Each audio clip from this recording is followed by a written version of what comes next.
भारत में ठंड का कहर है। पहाड़ी इलाकों में बर्फबारी जारी है। हिमाचल प्रदेश, उत्तराखंड में भी बर्फबारी जारी है। जम्मू कश्मीर में भारी बर्फबारी से जनजीवन प्रभावित। हिमाचल में तापमान माइनस के नीचे। उत्तर भारत में ठंड का कहर, ठिठुरन के साथ लोग अलाव का सहारा ले रहे हैं। ठंड से बचने के लिए बेसहारा लोग रैन बसेरों का सहारा ले रहे हैं। उत्तर भारत में ठंड का प्रकोप जारी है।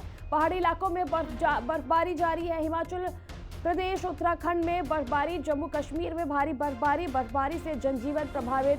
पहाड़ी इलाकों में हो रही बर्फबारी के चलते मैदानी इलाकों में ठंड का प्रकोप जारी है, ठंड का कहर जारी है। ऐसे में लोग ठंड से बचने के लिए अलाव का सहारा ले रहे हैं। बेसहारा लोग रैन बसेरों में शरण ले रहे हैं।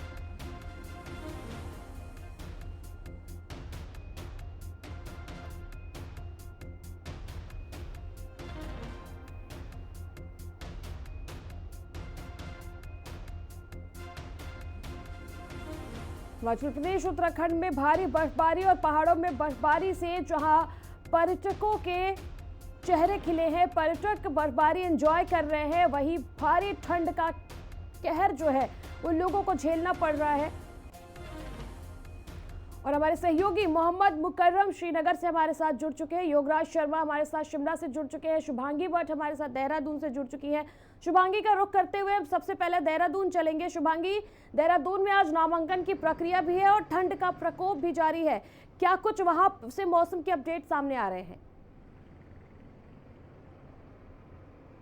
बिल्कुल, देखिए आज से लेकर 29 तारीख तक मौसम विभाग ने अलर्ट जो है वो जारी कर दिया है। और क्योंकि ये देखिए 31 अब बिल्कुल नज़दीक है और पर्यटक हर वर्ष ये इंतजार करते हैं कि 31 में वो यहाँ आएंगे। और देहरादून से बिल्कुल नज़दीक मसूरी, जिसको क्वीन ऑफ हिल्स कहा जाता है, वहाँ पर कहीं ना कहीं पर्यटकों की संख्या जो है बड़े स्तर पर देखने को मिलती है। और कहीं ना कहीं अब जो पहाड़ियाँ हैं वो बर्फ की चादर से आप ढकने लगी है। आज से मौसम विभाग ने अलर्ट जारी किया है। आज से कहीं ना कहीं मौसम में परिवर्तन देखने को देहरादून में भी मिल रहा है, क्योंकि आज सुबह से ही धुंध जो है यहाँ पर छाई हुई है, ठंड जो है वो बढ़ चुकी है। और ऐसे में अब मौसम विभाग ने कहा है कि 3 से 4 दिन जो है अब इसी तरीके का मौसम देखने को मिलने वाला है। जो ऊंचाई वाले इलाके हैं, 2000 मीटर से ऊपर के जो इलाके हैं, वहां पर बर्फबारी जो है वो शुरू हो गई है और आने वाले वक्त में भी वहां पर अलर्ट जारी किया गया है। इसके साथ साथ पर्वतीय क्षेत्रों में और मैदानी इलाकों में भी बारिश की संभावना भी मौसम विभाग ने जताई है, जिससे ठंड जो है और ज्यादा बढ़ती हुई नजर आने वाली है। लेकिन कहीं ना कहीं जो पर्यटक यहाँ पर बर्फबारी देखने आते हैं उनके लिए अच्छी खबर है, क्योंकि अब 31 बिल्कुल नजदीक है और पर्यटकों का उत्तराखंड में आगमन जो है वो शुरू हो चुका है। और ऐसे में अब पहाड़ियां जो है बर्फ से ढकने लगी है, तो कहीं ना कहीं पर्यटक जो है यहाँ पर जो एंजॉय करने आते हैं, बर्फबारी देखने आते हैं, उनके लिए अच्छी खबर है।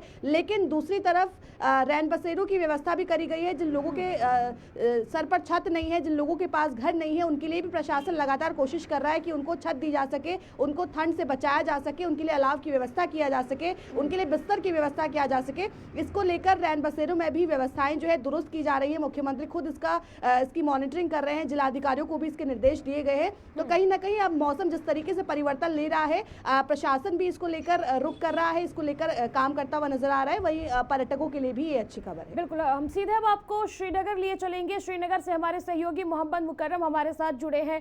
मुकर्रम, एक तरफ देखा जाए तो पर्यटकों के चेहरे तो खिले हैं, लेकिन क्या कुछ वो परेशानियां हैं बढ़ती ठंड के और बर्फबारी के चक्कर में लोगों को जिसका सामना करना पड़ रहा है श्रीनगर में?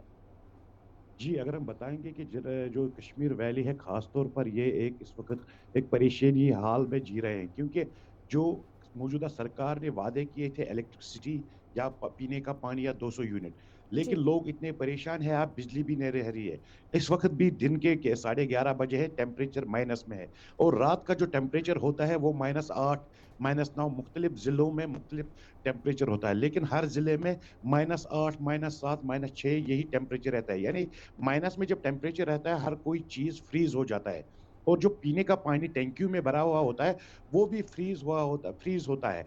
और जो बिजली यानी कि गर्मी रखने के लिए या कुछ खाने पकाने के लिए जो नेसेसिटीज़, जो बेसिक नेसेसिटीज़ है आम ज़िंदगी गुज़ारने के लिए और ज़िंदा रहने के लिए, उन जी। चीज़ों का सामना करना पड़ रहा है, क्योंकि मुश्किलातें बहुत आ रही है। गवर्नमेंट इस पे बिजली का जो है वो भी अभी फराहम नहीं कर पा रही है, क्योंकि ठंड इतनी है। और साथ ही साथ जो आईएमडी यानी कि वेदर डिपार्टमेंट है, उसने ये एडवाइजरी जारी की कि जो फिलहाल जो टूरिस्ट्स है वो इन इलाकों में सुबह सुबह टूरिस्ट डेस्टिनेशन पे ना जाया करें, क्योंकि फिसलन होगी, क्योंकि जो कोहरे लगे हुए हैं सड़कों पे, उस वजह से गाड़ियों में फिसलन हो सकती है। यानी एहतियातन तौर पे एडवाइजरी जारी की है। और सबसे मशहूर जो डल झील है, जो जी। दुनिया में माना जा रहा है डल झील, वो भी फ्रीज होता है सुबह सुबह लगभग 12-1 बजे वो अनफ्रीज होता है, डिफ्रीज होता है, यानी सुबह 12 बजे 1 बजे तक वो फ्रीज हो जाता है, फ्रीज होता है। और जो उसमें जी। हाउस बोट रह रहे हैं, हाउस बोटों में जो टूरिस्ट रह रहे हैं, हम्म। उनके लिए भी मुश्किलों का सामना करना पड़ रहा है। हालांकि ये देखने को मिल रहा है कि हम्म। जो हिस्टोरियन है वो बोल रहे हैं कि ऐसी ठंड एक दहाई के बाद देखने को मिली है, लेकिन हम्म। लगभग ये 2-3 डेकेडों के बाद देखने को मिली है। हम्म। ऐसा ठंड हमें पहले नहीं देखनी। अब फ़र्क ये है कि ज़िंदगी जो है, आम ज़िंदगी जो है वो सारी चेंज हुई है। हम्म। 1990 में कैसे रिहायशी मकान थे, क्या लोग कर बिल्कुल। रहे थे, बिल्कुल। लकड़ी जला रहे थे, लेकिन उसके बाद डेवलप हुए हैं तो सब कुछ चेंज हुआ है हम्म। मॉडर्न। और इसके साथ रहने में तो मगर ठंड इतनी है कि बिल्कुल, लोगों का जो बिल्कुल, बिल्कुल। देखिए, वो कर रहे हैं, भले रहन से है वो वहाँ पर मुश्किल। सैलानी जा रहे हों, पर्यटन जा रहे हों, दिक्कतों का सामना उनको भी करना पड़ रहा होगा। और आपको सीधे अब हम शिमला लिए चलते हैं हमारे सहयोगी योगराज शर्मा के पास। योगराज, शिमला में आज जो टेम्परेचर क्या है, क्या कुछ अपडेट है? ठंड के चलते पर्यटकों को क्या कुछ दिक्कतों का सामना करना पड़ रहा है? किस प्रकार से वहाँ पर एंजॉय कर रहे हैं पर्यटक? देखिए, आज शिमला की अगर मैं बात करूं तो शिमला में मौसम का जो मिजाज है वो बदल गया है। जैसे आप तस्वीर में भी देख रहे हैं मेरे पीछे, आज जी। आसमान में बादल खिले हुए हैं और जो ऊंचाई वाले इलाके हैं वहां पर बर्फबारी का दौर शुरू हो गया है। मौसम विभाग की तरफ से आज से लेकर 29 दिसंबर तक यहाँ पर ऑरेंज अलर्ट बर्फबारी का जारी किया गया है, जबकि जो मैदानी इलाके हैं वहां पर बारिश का क्रम इस दौरान रहेगा। ऊंचाई वाले इलाकों में जिस तरह से बर्फबारी का दौर सुबह से ही शुरू हो गया है, लाहौल स्पीति, कुल्लू, चंबा और शिमला जिले के जो ऊपरी इलाके हैं वहां पर हल्की हल्की बर्फबारी देखने को मिल रही है। कल ज्यादा असर इसका देखने को मिलेगा। कल अधिकतर स्थानों पर बर्फबारी का दौर रहेगा और मौसम विभाग ने जिस तरह से कहा है कि खासतौर पर जो जहां पर बर्फबारी ज्यादा होती है वहां पर जाने से बचने की। बिल्कुल योगराज, और बहुत बहुत शुक्रिया आपका तमाम जानकारी के लिए। आगे बढ़ेंगे, बात तब शीत युद्ध की जिससे देश की जनता जूझ रही है, क्योंकि उत्तराखंड हो या हिमाचल प्रदेश या फिर जम्मू कश्मीर हो, ये वो तमाम पहाड़ी इलाके हैं जहां जमकर बर्फबारी हो रही है। ये बर्फबारी पर्यटकों के लिए वरदान साबित हो रही है, लेकिन स्थानीय लोग बर्फबारी से परेशान हैं। आप हमारी ये रिपोर्ट देखिए जरा।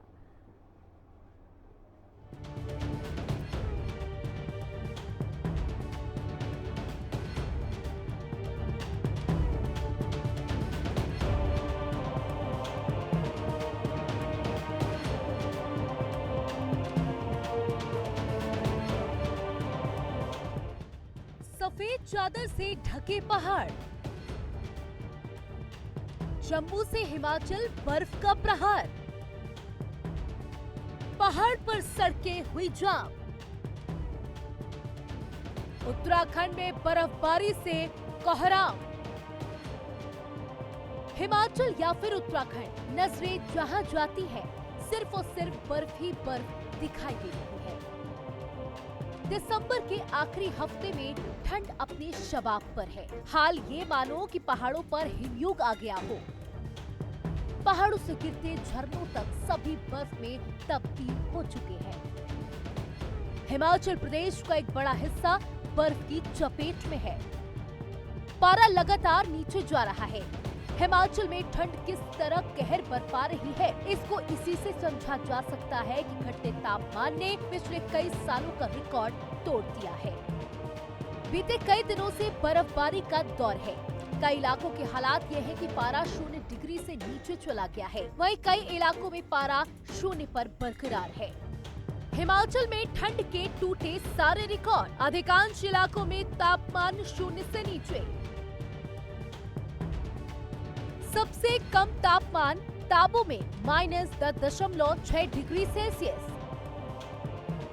काजा में तापमान -6.9 डिग्री सेल्सियस, कुकुमसेरी में -8.0 डिग्री सेल्सियस, रिकांगपिओ में तापमान -9 डिग्री सेल्सियस, मनाली में -0.3 डिग्री सेल्सियस, शिमला में तापमान 2.0 डिग्री सेल्सियस। कल्पा में तापमान -4.0 डिग्री सेल्सियस। हिमाचल प्रदेश की बर्फबारी का लुत्फ उठाने के लिए देश भर से पर्यटक पहुंच रहे हैं, लेकिन पर्यटकों और मौसम का बुरा हाल है। दोनों ने मिलकर स्थिति को और भी विकराल बना दिया है। हिमाचल के कई जिलों में बर्फबारी के चलते जनजीवन अस्त व्यस्त हो गया है। आलम यह है कि हिमाचल और उत्तराखंड में बर्फबारी का असर मैदानी इलाकों में पड़ना शुरू हो गया है। उत्तर भारत में ठिठुरन बढ़ गई है। बात दिल्ली एनसीआर की करें तो यहाँ भी बर्फबारी का असर साफ देखा जा रहा है। दिल्ली धुंध की चादर से ढकी हुई है। अच्छा है, मौसम सही हो गया है, बढ़िया लगा। ठंडा मौसम आना भी चाहिए और कुछ ठंड आने से थोड़ा सा पॉल्यूशन का भी कुछ फर्क पड़ा है सर। और इसी खबर के